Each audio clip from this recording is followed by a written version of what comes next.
Вот то самое хозяйство и та самая деревня. А за загоном несчастных животных, которых скоро, увы, уничтожат. На зону отчуждения, хоть и частично, в эти дни стало похоже село Бекчураево, а точнее, вот эта ферма, где был обнаружен бруцеллез. Ферма закрыта на карантин. Причина — смертельный вирус, который выявили после проведения плановых анализов. Оказалось, животные болеют бруцеллезом. До этого дня в селе о существовании такой болезни даже не знали, а теперь под угрозой все деревенское поголовье.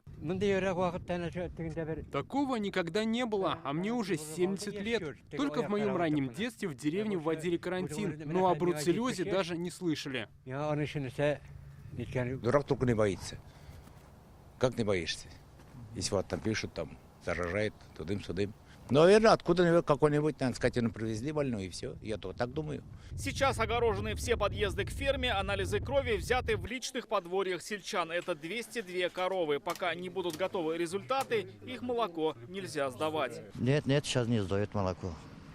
Все уже. У скольких животных был выявлен вирус, пока точно неизвестно. Хозяин фермы не пожелал общаться с нами. Ветеринары говорят, в хозяйстве всего 116 голов скота, около 40 дойных коров, остальные бычки, телята и лошади. Скот на ферму периодически завозят. Возможно, новички и стали причиной вспышки инфекции, считают специалисты. Может быть, завоз несанкционированный.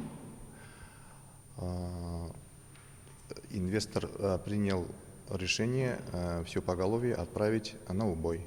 Часть зараженных животных уже сегодня отправили на убой в Дагестан. Туда же в ближайшие дни увезут остальных. Сразу после начнется дезинфекция фермы. Рамиль Шайдулин, Алмаз Единов, ТНВ, Рыбнослободский район.